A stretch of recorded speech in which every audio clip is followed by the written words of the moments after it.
हाय दोस्तों, Ajay study classes में आप सभी का स्वागत है। आइए फिर हम कुछ महत्वपूर्ण भौतिक विज्ञान से प्रश्न लेकर आए हैं जो एग्जाम में अक्सर से क्वेश्चन पूछे जाते हैं।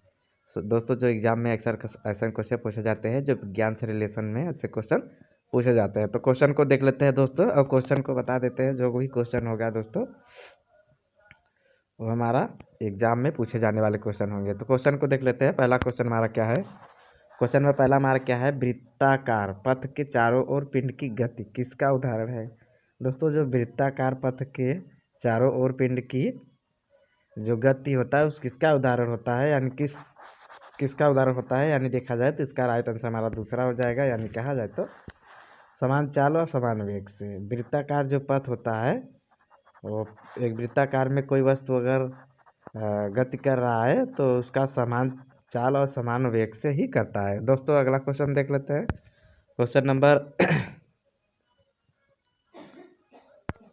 क्वेश्चन नंबर दूसरा हमारा क्या है? क्वेश्चन नंबर दूसरा देख लेते हैं। क्वेश्चन नंबर दूसरा हमारा क्या? निम्नलिखित में से कौन सा बल क्षयकारी बल है? निम्नलिखित में से कौन सा बल जो है वो क्षयकारी बल है? तो इसका जो राइट आंसर होगा दोस्तों, इसका राइट आंसर दूसरा हो जाएगा। यानी कहा जाए तो घर्षण बल। घर्षण बल जो है ये क्षयकारी बल होता है जो दो वस्तुओं के बीच में उत्पन्न होता है। क्वेश्चन नंबर अगला देख लेते हैं। क्वेश्चन नंबर तीसरा हमारा क्या है? एक कण समय के अवधि में एक वृत्ताकार पथ के गिर्द बराबर दूरी तय करता है तो उसका एक समान है। तो उसका जो एक समान है दोस्तों, तो इसका एक समान क्या होता है? समवेग। समवेग क्या होता है? उसका एक समान होता है। अगर कोई वृत्ताकार में कोई कण बराबर दूरी तय करता है तो उसका जो होता है समवेग समान होता है। क्वेश्चन नंबर अगला देख लेते हैं। क्वेश्चन नंबर चौथा हमारा क्या है? गुरुत्व की क्रिया के अंतर्गत मुक्त रूप से गिर रही वस्तु का भार होता है। अगर दोस्तों देखा जाए गुरुत्वा के कारण जो है ऊपर से अगर कोई वस्तु गिर रही है नीचे तो उसका जो भार होता है वो क्या हो जाता है? शून्य हो जाता है। यानी क्वेश्चन नंबर चौथे का राइट आंसर चौथा हो जाएगा। क्वेश्चन नंबर अगला देख लेते हैं। क्वेश्चन नंबर पांचवा हमारा क्या है?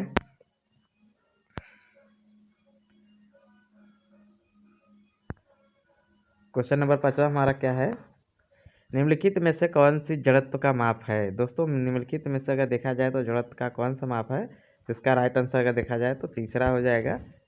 यानी कहा जाए तो द्रव्यमान। द्रव्यमान में ही जड़त्व होता है। द्रव्यमान के कारण ही जड़त्व होता है दोस्तों। तो क्वेश्चन नंबर पाँचवें का राइट आंसर तीसरा हो जाएगा। क्वेश्चन नंबर अगला देख लेते हैं। क्वेश्चन नंबर छठवां हमारा क्या है? चंद्रमा पर कोई अंतरिक्ष यात्री नली की चंद्रमा पर कोई अंतरिक्ष यात्री नली की सहायता से नींबू का रस क्यों नहीं पी सकता है?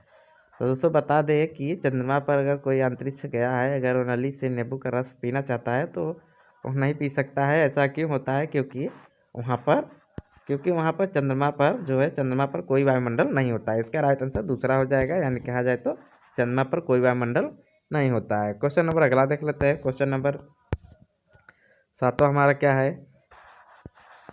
एक लकड़ी के टुकड़े को पानी के अंदर पकड़ कर रखने पर उस पर कितना उत्प्लावन बल लगेगा? तो दोस्तों, अगर कोई लकड़ी है उसको पानी के अंदर अगर पकड़ कर रखा जाए तो उस पर उत्प्लावन बल कितना लगेगा? अगर इसका कहा जाए तो इसका जो राइट आंसर होगा दोस्तों, तो इसका राइट आंसर होगा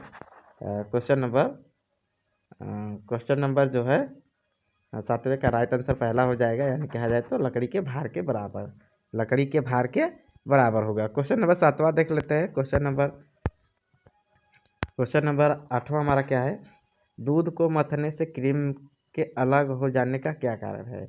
दोस्तों, दूध के मथने से क्रीम को अलग हो जाने का कारण क्या है? तो इसका जो राइट आंसर दोस्तों वो दूसरा हो जाएगा। यानी कहा जाए तो अपकेंद्री बल।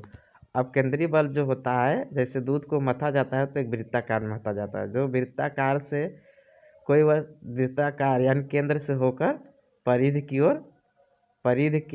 ओर इसका बल लगता है, जैसे कि दूध को परिधि की ओर इकट्ठा हो जाता है। तो इसका जो राइट आंसर दोस्तों दूध को मथने से क्रीम जो अलग हो जाता है तो किसके कारण? अपकेंद्री बल के कारण। जो अपकेंद्री बल केंद्र से होकर परिधि की ओर जाता है। क्वेश्चन नंबर अगला देख लेते हैं। क्वेश्चन नंबर 9 हमारा क्या है?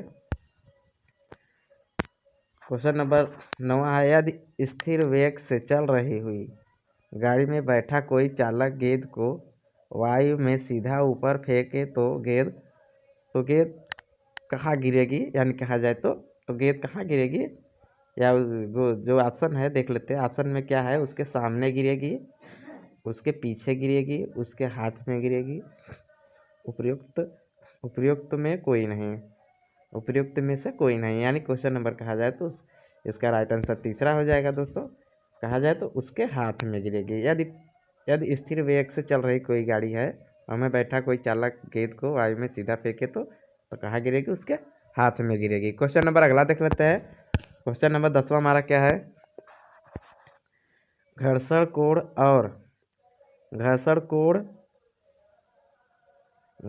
कोण और अभिशयन या विराम कोण निम्नलिखित में से किस रूप में होता है। तो क्वेश्चन नंबर अगर देखा जाए तो 10वें का जो राइट आंसर होगा दोस्तों, इसका राइट आंसर पहला हो जाएगा।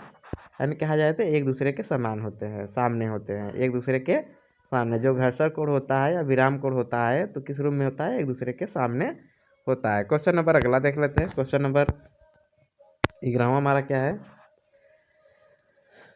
असमान द्रव्यमान वाले दो पत्थर समान वेग से ऊर्ध्वाधर ऊपर फेंके तो क्या घटित होगा।